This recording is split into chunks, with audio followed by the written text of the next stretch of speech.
Welcome to the Just Do It podcast, hosted by Ann Duffy. Dental Entrepreneur Women is here to dive deep and share stories with the mission to inspire, highlight, empower, and connect all women in dentistry. Hi, everybody. It's Ann Duffy, and here we are at the Just Do It podcast. Welcome. I'm so happy that you're here. I've got such a lovely guest. She's a new fast friend of mine and just an absolute dear person. But before we get started, I'm going to tell you a little bit about her.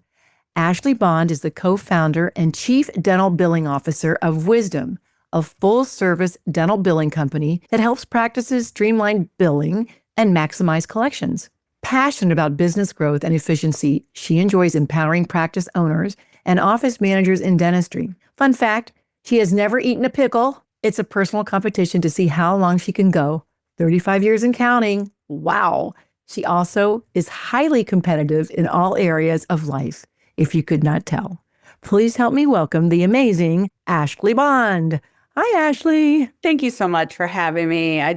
Second I met you, I knew, you're my people. So thank you for having me on the podcast. You are so welcome. You're my people too, but I am curious, what's it with the pickle? You know what? It is, honestly, I'm stubborn and competitive. And I just went so many years without eating one because I think in the beginning I didn't like when they would go onto my fries when I got a burger. Oh, yeah. And then as an adult, I almost ate one on my 30th birthday as just a sign to get over it. And I couldn't do it because now I'm like, how long can I go? Well, the Guinness Book of World Records is just waiting for you. 100% yes. I'm 100%. Till the end.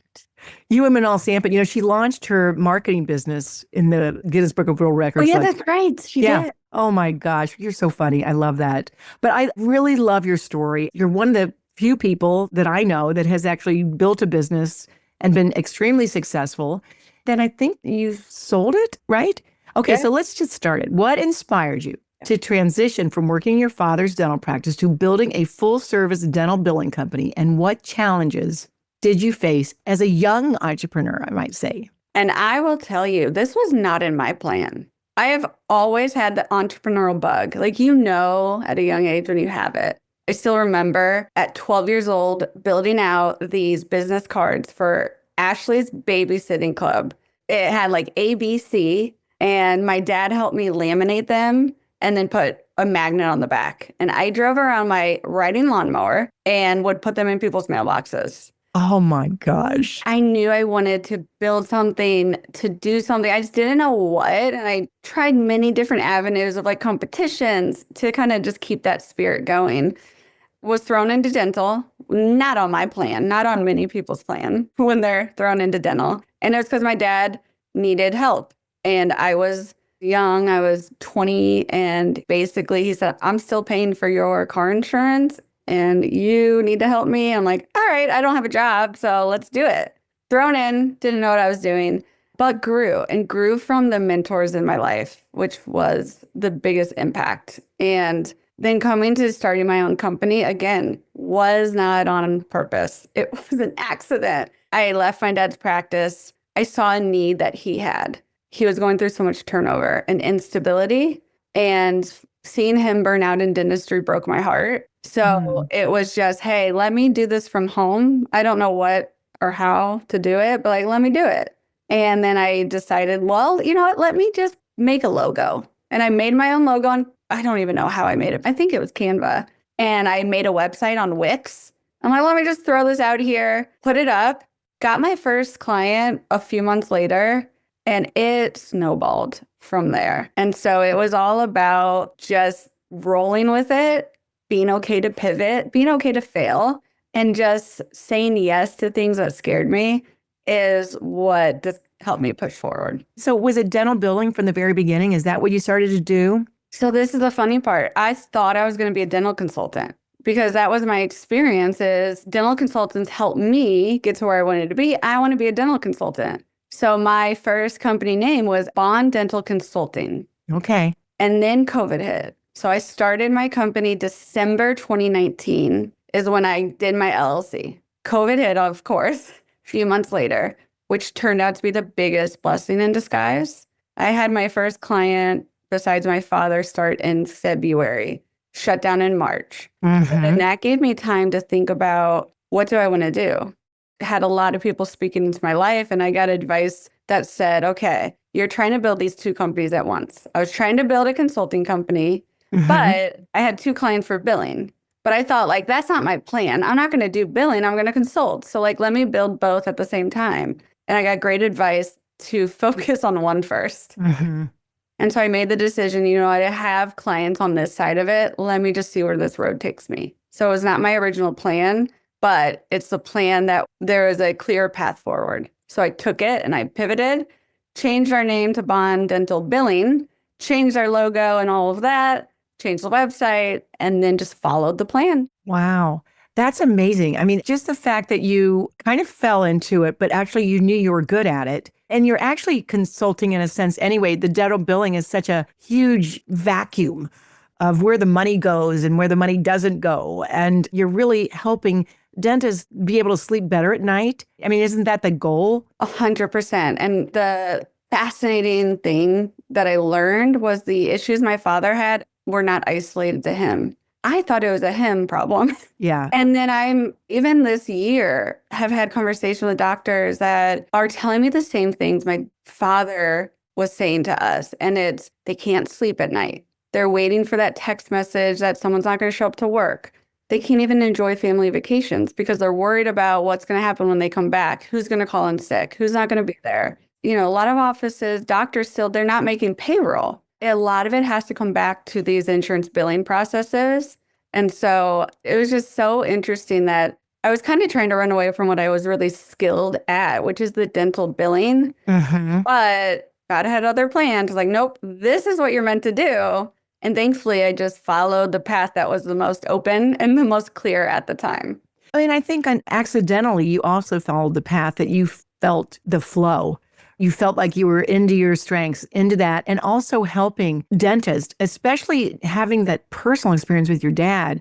It not only sounds like it made you appreciate your dad more, but also you can give other dentists that are in the same boat, the same empathy, and to say, hey, you're not alone. This is typical. This is normal. And I know how to get you out of it. That's like a gift. Yes. And I think your story is what is so unique about you. And I was trying to not use my past story as what I want to do now. Like sometimes you want to run away from who you are, how you grew up. And that's my biggest strength. And I'm just realizing that now. Still probably need to be in the therapy, but if you can embrace your story for the good and the bad, because that's where you have learned and have probably created that empathy, that's how you're going to relate to people who are maybe still in those situations. So it's been very eye-opening to me of dental practice owners and office managers. I was in that shoe of being overwhelmed. And my father had very high expectations, like a lot of dentists.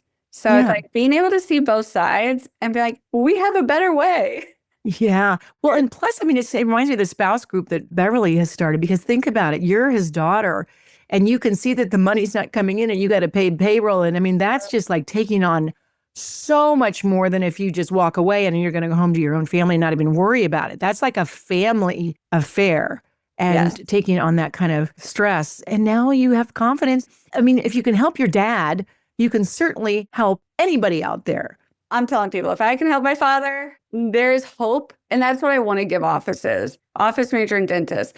There's hope. There is a better way. And I want to prevent burnout like I saw in my father. Yeah. And if I can do that with one person in the industry, it's worth it. Because dentists went into dentistry to help people, not all the headaches that comes with being a practice owner. You know what I love about this too? It's the fact that you want to help people, right? You think it's going to be through consulting. Yes. But it's actually through your business of dental billing. And you just never know what is going to provide your purpose, because that's just as important. And people think, oh, dental billing's so boring. And it's just it's not really that big of a deal. It's huge. Yes. And so I know a lot of our dues, they all have ideas about how they want to help. I don't think anyone goes into their own business just for money. It always has to be bigger than that. So what advice would you give to some of the women here that are just wanting to start their own business and are afraid to jump in, or just face being an entrepreneur, which, that is a roller coaster? Oh, it's a roller coaster. But fun facts, I left my father's practice in 2015. I was going to be a stay-at-home mom. Love my children to death. I have 4 children. They're the best thing that's ever happened to me. I was not made to be a stay-at-home mom. I was doing too many house projects around, like my poor husband. I just knew that there was something inside of me that needed still to be fulfilled. And there was like that entrepreneurial spirit. I was looking every direction but dental. I started a dog watching business through Rover. Okay. I have dogs. I'm not someone that my dog is like my child, but like, I'm like, oh, that's going to be the business. I made business cards, a Facebook page. I'm like, the passion wasn't there. Mm-hmm. It was strictly, I want to create a company and financial, but the passion wasn't there. So then I said, okay, I'm going to create a dog poop picking up service. Passionate about it. I thought that was, I'm like, oh, there's nothing like that in the marketplace. Now there is, but there wasn't. But I'm like, my passion's not in dog poop. So that is when, again, like the accident of my dad needing help, it was supposed to be, let me temporarily see what I can do. And then a light bulb went off that was like, why am I running away from what I'm good at? Like, the step is taking some time by not getting information. It's like, I love to research, but sometimes that stunts my creativity. And it doesn't allow my mind to do what I need it to do. So I'd say turn off the distractions. And this might be more than a day, but like really write out your story. What was your story growing up? And then I think the strengths test that you do is so important. What are your strengths? Focus on those, not your weaknesses. I'm really good at not focusing on my strengths. And then what are you really good at? And it's a combination of like your story, what your strengths are, what you're good at. But then the final piece is what brings you passion. What, when you think about doing it, like lights you up inside and like it's something you can't describe. At the core of all those, that's what you need to put your energy into. Yeah, that's beautiful. And sometimes you need somebody to help you see what you're good at. We love strength finders. I mean, that just comes up so much, like just to give you the confidence and also just the God-given talents. When you think about those are the talents you've been given, why would we bury those? Yeah. And the other thing that you mentioned is so powerful is just find your purpose in all of that. And if it doesn't give you joy or be somewhat easy, I mean, it's not easy to be an entrepreneur, but it could be easy to do something that you believe in. I mean, and I think women especially can do anything if they believe in it. 100%. And we can sell anything. We can sell our babysitting. I mean, my daughter used to run out the door with the raffle tickets. I mean, sell the chocolate.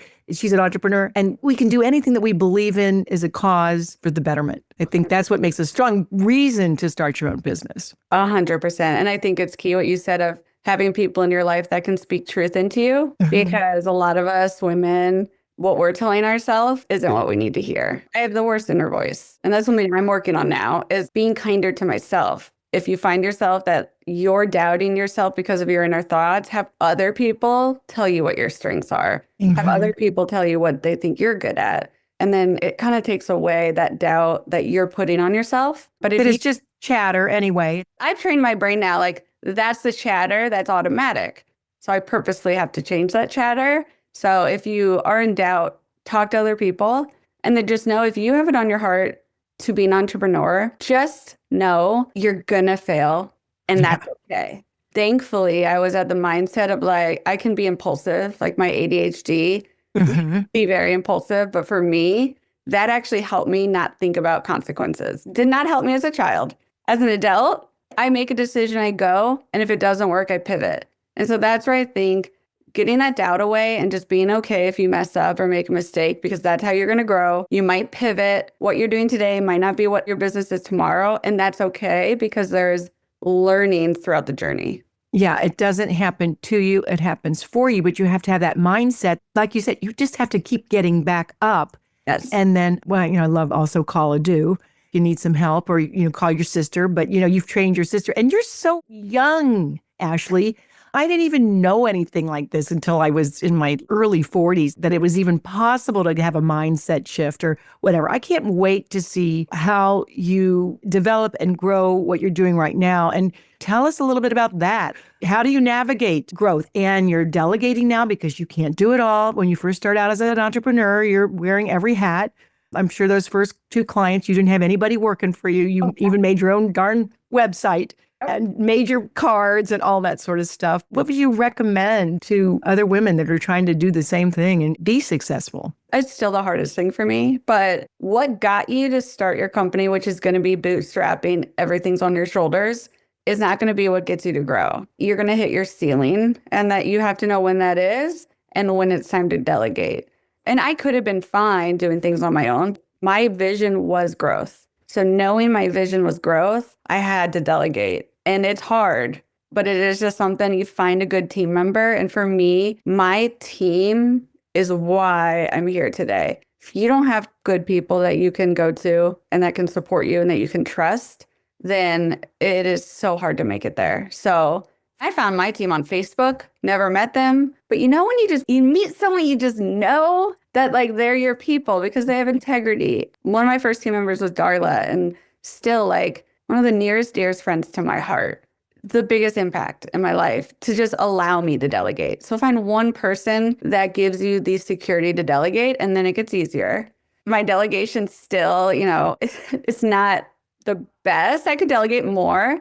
It's hard though when you have the owner mindset. Like you can't stop thinking about work. Like I wish I could actually care less about work. I know. What I want to work on. Like this next phase of my life is where my worth is not in my work, but I'm not there yet. Like we all are on our journeys, but just the reminder that we can't push past any ceiling without delegation. So if I want to get to the next level, I have to do it. So let's just make the decision and start delegating to one person, and then it gets easier. That, and we have to say too, like I've had quite a few people that I've worked with.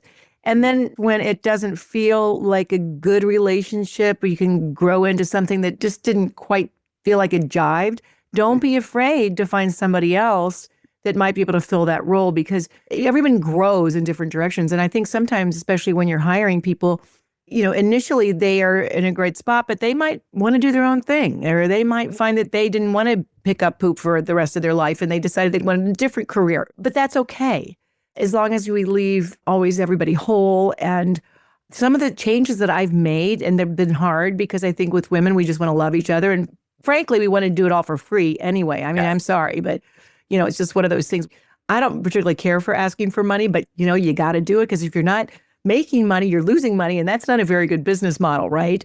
You know that from dental practices. Yeah. But I think sometimes we have to make those decisions, and I think make them with kindness and respect, and then just celebrate your team when you get, sometimes you just feel like just everything's working in the right direction and we're all rowing in the same direction and we're all celebrating each other and those kinds of things. Yeah. It's just funny. Darla was my first employee that I hired, and I had no idea what I was doing hiring employees. But the hardest part for me was keeping people accountable. I am not good at conflict. I run from conflict because I really don't want to hurt anybody. So, but I know that about myself. So the first person I hired, I'm like, you got to fire people, because I can't. This is not my. That's right. She has other gifts, right? Like, you can't do it. I think it is like, what is the hardest thing for you to do? What is your weakness? That's the first person that you need to bring on your team to delegate to, because then you can be, she was the yin to my yang. Then you can balance each other. So I think just embracing that we're all built different, and that's okay. And this might not be a forever thing together, and that's okay, as long as there's that respect and love and integrity towards the people that you're working with. That's what really matters at the end of the day. That is what really matters. And then there's not that many visionaries out there. And a visionary is somebody that, just has this dream and this goal, but you also need people to execute. And for me, I need people that are not only executors. I'm not a bad executor, but I wouldn't say I'm the best. I know that my weakness is strategy. And so that's why when I hire, I'm looking for someone that has the strategic domain, so they can offset some of my woo and positivity and yakety yak. It all works together. And it's just so great to be able to see people grow that come on board. And I can't wait to see you continue to grow. Tell me about Wisdom. Wisdom is a partner. Tell me about that. Yeah, there was about 18 months ago, a very trusted colleague introduced me to a company that wanted to build technology to service the dental billing world. And the funny thing is, I was trying to build that myself. I don't know what I'm doing. So I'm like, I can do this myself and take very long and not know what I'm doing and spend a lot of money. Or let me get to know these people, fell in love with the culture of the team. Like people hear the word acquisition and alarms go up. 18 months now, the best team. I can't even describe in words. I am growing more now than I ever have. And I love that. And at the root of it, there's integrity, love, and support. So I just feel lucky that I'm along for the ride. But that's what we're trying to do, is empowering our human experts to be more efficient through technology, not to replace humans, but to make them better and faster, because dental billing is so manual. I don't see a future where it's software only, and I don't see a future where it's humans only. So we're building the bridge between both worlds. Building the bridge between both worlds. That's so powerful because, I did hygiene for 46 years, and my picture of the front office is having the phone on hold with their insurance company for an hour while they're answering the phone, while they're doing other answers, while they're making appointments, while they're talking to the doctor, blah, blah, blah, blah, blah. It's just, there's a better way. Insurance has gotten harder and it's gotten worse. And then to be on hold for an hour and then get hung up on, the anger. And then I'm supposed to put on a happy face for the patients. That's just eliminating so much stress, not only for the doctors who can sleep better at night, but for the whole team, that they know that their checks are going to clear and that the patients are going to get reimbursed, because we want to help our patients. I mean, there's so many things that dental billing does for the patient, the practice, and we'll never take the people out of dentistry. 100%. We are a relationship business. The beauty of dentistry. I was thinking about this, Ashley. I miss hygiene so much because I miss seeing a new patient every hour. I got to visit and learn so much about their lives, their careers, and so enriched me in my life. And that's what dentistry is. We really build relations with your patients and your team members and all of those things. So we want to keep it as smooth sailing as possible. And you are a big part of it. So any parting words on anybody listening here today? Like, what's the one thing you just want to let everybody know today before we leave? Even if you don't know how, say yes. In the beginning, I said yes to so many things I had no business saying yes to, because I've never done it before and didn't know how. Say yes, you'll figure it out. And don't be scared to mess up. So that's my biggest advice, is say yes. And then once you get there, learn to say no, because now that's my struggles. I keep saying yes. So learn when in the beginning, I feel like that's a lot. Say yes. And then there is a shift to say no. And be strong in it and confident in that decision. I love that. Remember that no is a complete sentence. That's what I'm still learning. I love it. Alison, how do we find you? Anyone listening here today? Anyone can email me at any time. So it's going to be ashley@withwisdom.com. But then Facebook, Ashley Bond. You can probably find me on there. Instagram, Ashley Bond Speaks. LinkedIn, Ashley Bond. So any of those, you can find me, but email me if anybody has any questions or just wants to talk. Like, I love talking to people that are starting a company and giving any support that I can. Well, I'm so proud. You're going to be on our panel at the Nachos. Can't wait. Paul Goodman, I hope you're listening to this. Shout out to the Nachos Dental Boosts. Ashley Bond's going to be on our panel, and I can't wait to hear more of the story that got you where you are and the story of where you're going, Ashley. I'm so proud of you, and I can't wait to just be a sidekick of your journey. So thank you so much. And everybody that's listening today, don't forget we got a retreat coming up in November 13th through 15th. Actually, we added a day on the 13th. We're going to do an all-day thing, a workshop for how to do a workshop. That's going to be very cool. And if you're a Platinum member, you get to come to the house party. And Ashley's going to be at the house party. It's going to be so fun on Wednesday night. But just remember that everyone's welcome to sit with us, and we'd love to have your presence with us and wrap our arms around you as you will wrap your arms around me and all of us sitting there. So guys and gals, remember, if you're listening to this, to keep doing you. Thank you very much, and I'll see you the next time. Bye, everybody. Bye, Ashley. Bye. See you later, alligator. Thank you for listening to the Just Do It podcast, hosted by Ann Duffy. To learn more about dental entrepreneur women, to share your story, or to join the movement, please visit our website, do.life. That is DEW.life. Subscribe to the show on Apple Podcasts or your favorite podcasting app to make sure you don't miss an episode. And in the meantime, keep doing you.